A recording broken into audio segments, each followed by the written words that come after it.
Hello, everyone. Hope you have gained into 18 or 2 from the last section. I remain your host, Karimat. The next speaker is Samuel Kehinde Ayo. He'll be talking about agentic AI in action, how open source tools are shaping the future of AI and data beyond the basics. You have the floor, Mr. Samayo. Hi guys, lovely day opening the floor for Data First Africa. So let me just jump right in. Can I go ahead and share my screen, Karima? Hello, Karima, can you hear me? You are cracking. Hello. Your line is cracking.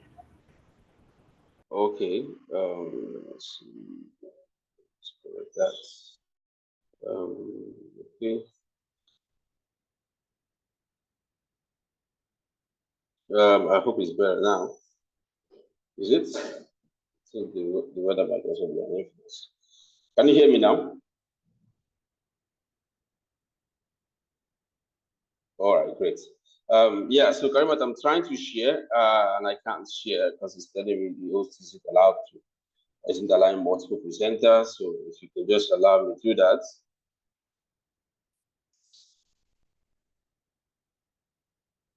Hello? Hello? Please, can anyone hear me? I just want to be certain that it's not from my end. Yes. Okay, so I just need to wait for the host to catch us. So I would have loved to go on, but I mean I can't talk for what you guys can see, so it's a bit challenging right now.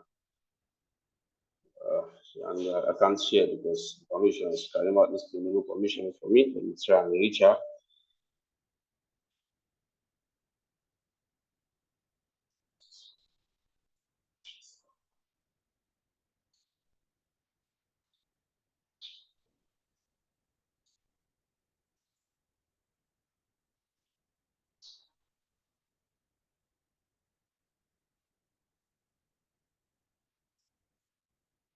All right, great. Take a good study. I have the right to share. Yeah, right. Okay, so I'm sure everyone can see my screen. So I'm just going to jump right into it so that you can really maximize time.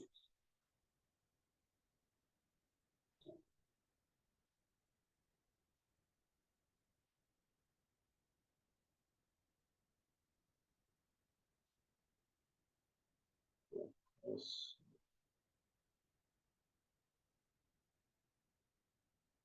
Let me see. All right, fantastic. As you can share. All right, so yeah, so hi guys, lovely and excited to be here to talk about something that really is important and necessary at this particular age that we're in, and that seriously borderlines on intelligent systems. And intelligent AI. So my name is Sam Ayo, Sam Kehinde Ayo, but preferably Sam Ayo. I'm a lead AI engineer and a data scientist. Some programming languages in my tool belt covers Golang, C++, TypeScript, JavaScript, Python. I hold a major in economics and certified fellow of the Artificial Intelligence Board of America, and also an AI engineer certified, also working and leading the engineering teams for an organization in Florida. Okay, so what are we looking at today? Today we're looking at how does open source impact AI? What is the relationship between open source and AI, and how does this relationship really makes it worth the while for the development of open source, especially in the focus for Africa? I know we've talked a lot about AI over the couple of months, and borderlining that Data First this year focuses on AI-enabled transformation, which is centering on the application or the introduction of AI to get really great things done.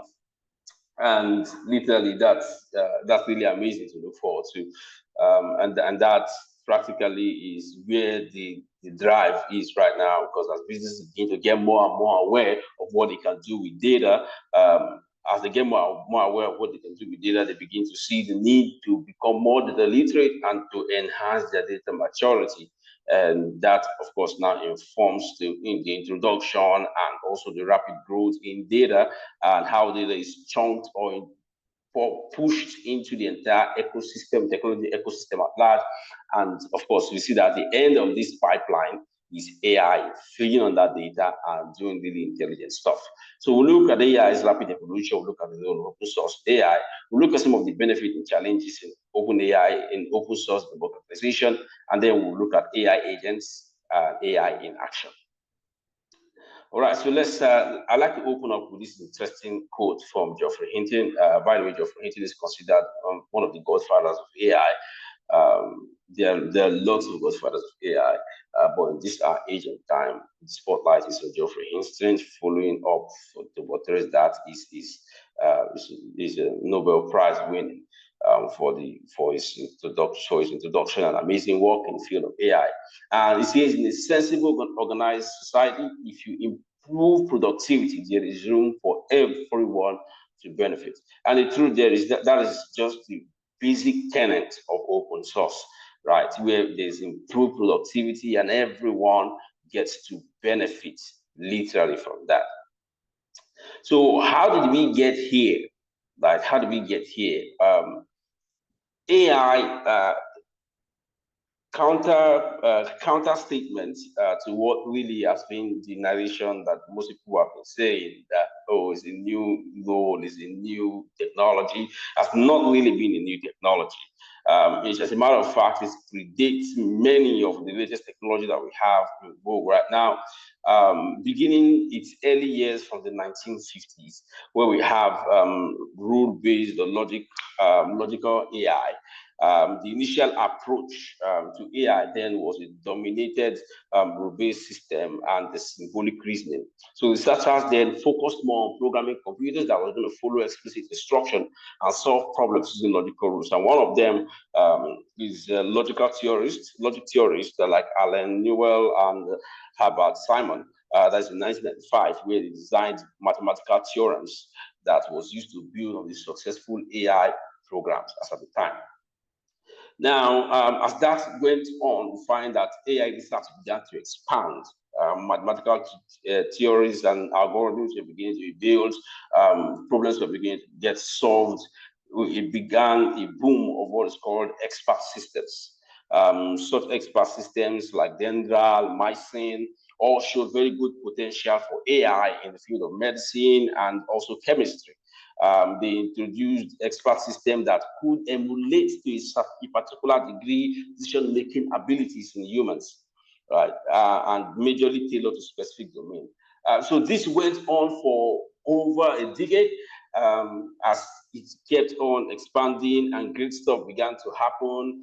But unfortunately, as with technology hype that is not fully unpacked or fully discovered, they began to exist unmet expectations and overestimation of technological achievements. And of course, underwhelming computational power, because in our century now, we get to realize that you need some good level of computational power to address AI. And we're going to look at how that all came about.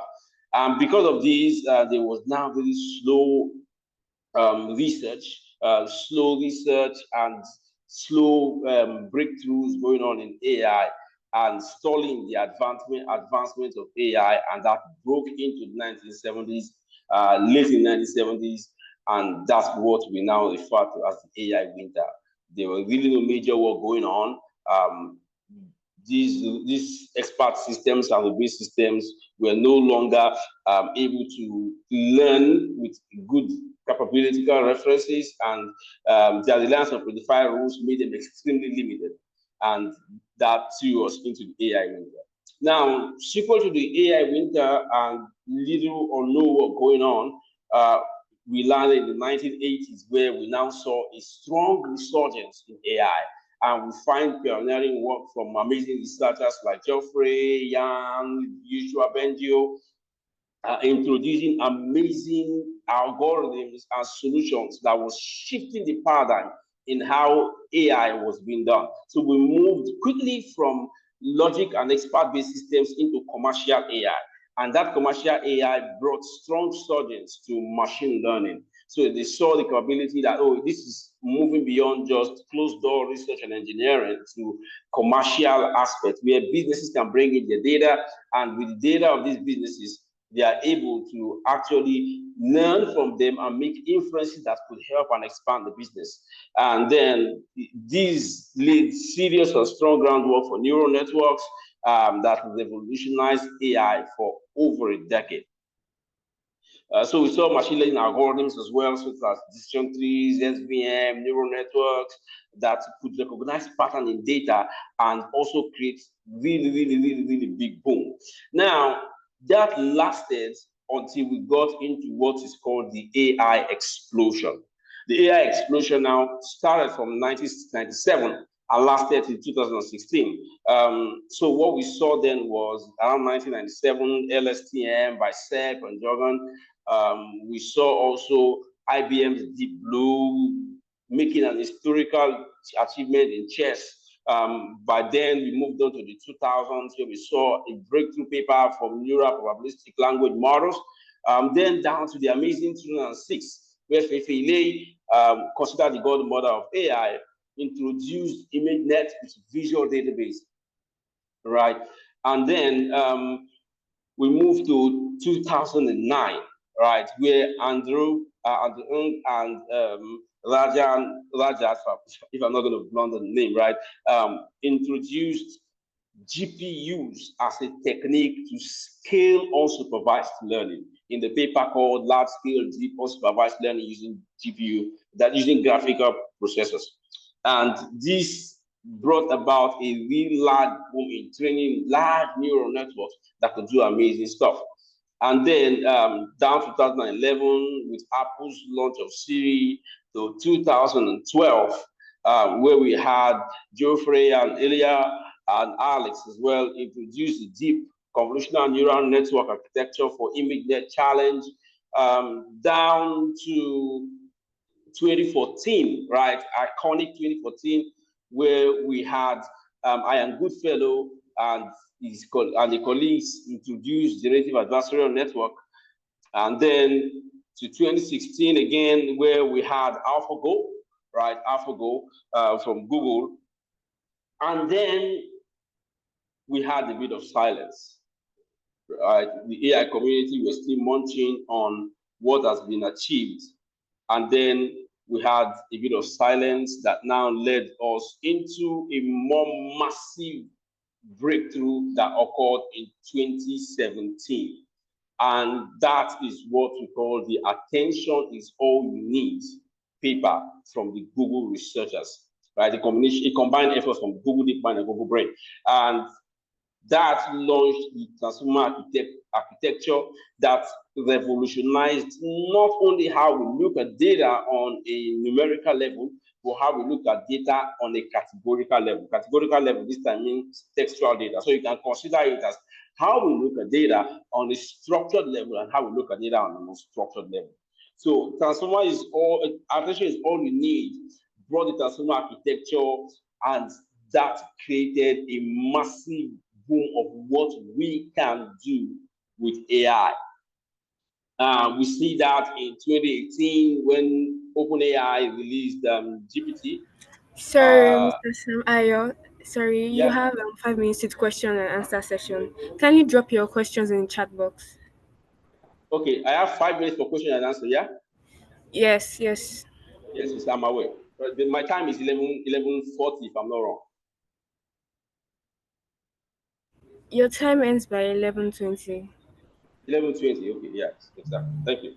All right, so that brought us in for GenAI that we are today. All right. Now, how does open source play in all of this, right? So you find out that Open source coming in with this exponential growth that we saw that moved almost untethered, we saw extremely that open AI were building at the large scale. Not only were they building at the large scale, let me just show you guys, can still see my screen. Building at a large scale, not only were they building at a large scale, other organizations were also building at the large scale, and open source began to catch up. And how did open source catch up in all of these? We know very well that AI comes with a lot of different challenges, dangers that are in conflict with each other. And majority of the time, when it comes to open source versus closed source, we'll find that there are a lot of things that that cause a lot of friction and contrast, right? For example, we find out that most scholars, including Ilya from OpenAI, believe that there needs to be some certain kind of limit or control to the powers that exist in the hands of AI model creators. And OpenAI is one very good instrumentation that gets open source rather. So good instrumentation that gets this done. So what does it come in to do, right? Open source comes in to create a decentralization of power in the entire sphere and space of it. It brings in accelerated innovation, right? Brings in open research and majorly heavy experimentation. So the question now is, why do we use open source models? We use open source models for a lot of benefits. Those covers data privacy, which means the organization, your company, keep their own data. They don't export the data to some server. They don't know where it is. There's reduced effort on R&D in terms of training the model and whatnot. There is ease to modify. Open source models show or provide their model cards that allow you to know how to design the in-turn conversation between the human and the AI, as well as notes, critical information like the maximum token, the context window, and also the kind of tensors that you're supposed to use when you are actually putting or working with these models. So you've also found that small fine-tuned open source models outperform giant models in some specific tasks. And open source models are also really, really viable in production. But the fact still remains, are all these things too good to be true? Actually, yes, there are some limitations and some issues that rise alongside them. For example, there's some challenges that exist in open source. One of them is model poisoning. An open source model can be pulled from the cloud, poisoned and uploaded again, and people would download that model and use them and run into problems. It also provides an incentive for bad actors to be able to engineer models and do crazy stuff with it. There is also a tendency that the input can be manipulated. For example, if a model is used, majority of the open source model, some require that you cite, right? Some require that you mention that you use the model for transparency purpose. Such things expose the input to the AI system, and such open stuff for input manipulation. And yeah, some open source models do not really follow one-shot instructions. You need to do a lot of post-processing. You need to do a lot of that reading. You need to do a lot of clever prompting to get them to follow instructions. So what is the status of open source? Currently, the status of open source as it stands is that it provides quality for what you do, and also provide an expanded window that is currently being worked on. And then open source model usually take a lot of work, in contrast to closed source model. So how does this play a role in agentic AI in action? Sorry, Mr. Sam Ayo. Sorry, Yes, it's please. question and answer session. It's question and Oh, answer okay. session. Did I mix up the time? Okay, all right. So yeah, let's just go straight with that. Okay, someone asked for your LinkedIn handle. Okay, I'm going to share that. Let me just do that in the chat. All right. Okay, but my session is supposed to end by 11:20 because that's what I was working with, and that's the information you shared. Why are we Yes, ending but 11:15? I said question. It's question and answer session. This is a Okay, question and answer session. okay, all right. But if there are not much questions, you could go on.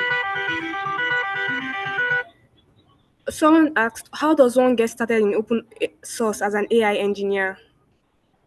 Okay, so really exciting to start off with. Open source. First and foremost, Hugging Face provides a variety of open source models that you can get with. So the first thing you want to do is get an Hugging Face, read through the model cards. Open source also provides a library, certain transformers, and also the transformers library that gives you a very clear documentation on how to import this model. But first, you need to know that working with open source models simply means that you have to hold and host your own data, right? So really, really important for that. So which means you need to have a good GPU provision for you to work with as you go on with that.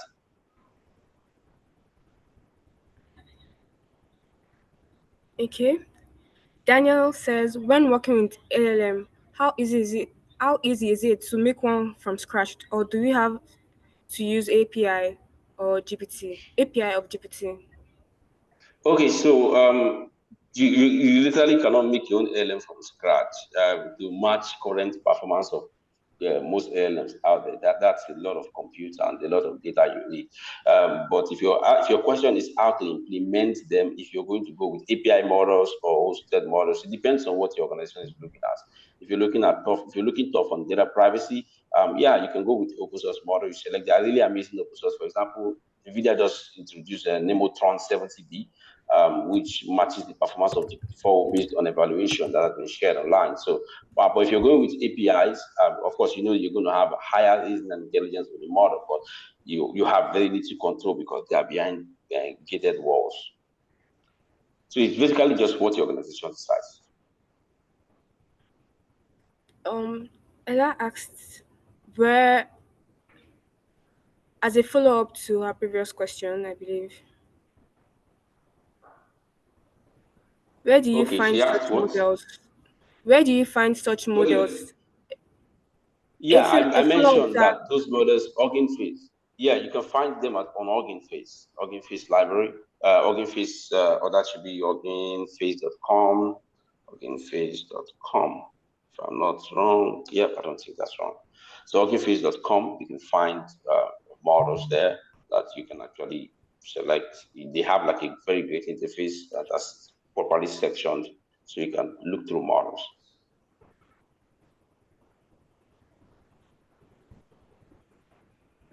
All right, was I able to answer your question, Ella? Okay. All right. If there are no more questions. Okay, so in the event that there are no more questions, I think I just want to look through the remaining 3 slides I have to just cover up for the remaining time. Yeah, so when we talk about agentic AI, you border on 3 major areas. The planning, which covers the context awareness and thought creation process.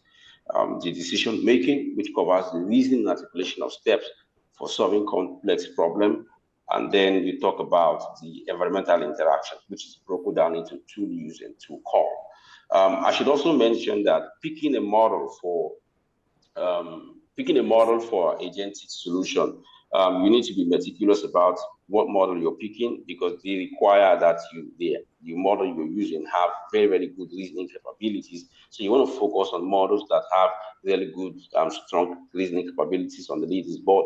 While you're selecting your model, you can look at the MMLU for sure, but don't go too overweight on such models. Okay, can an open source software, e.g., business service, that isn't AI integrated, be used to build LLMs and GPTs, or does it have to be AI used to build LLMs? Open source software. Okay, so what do you mean by open source software being used to build, or do you mean used to build, or do you mean integrated with? Because your question is a bit unclear.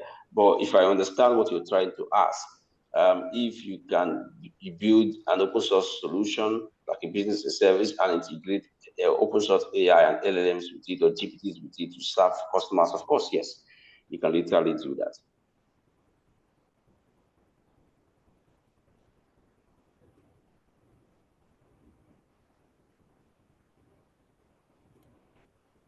Okay. All right. Great.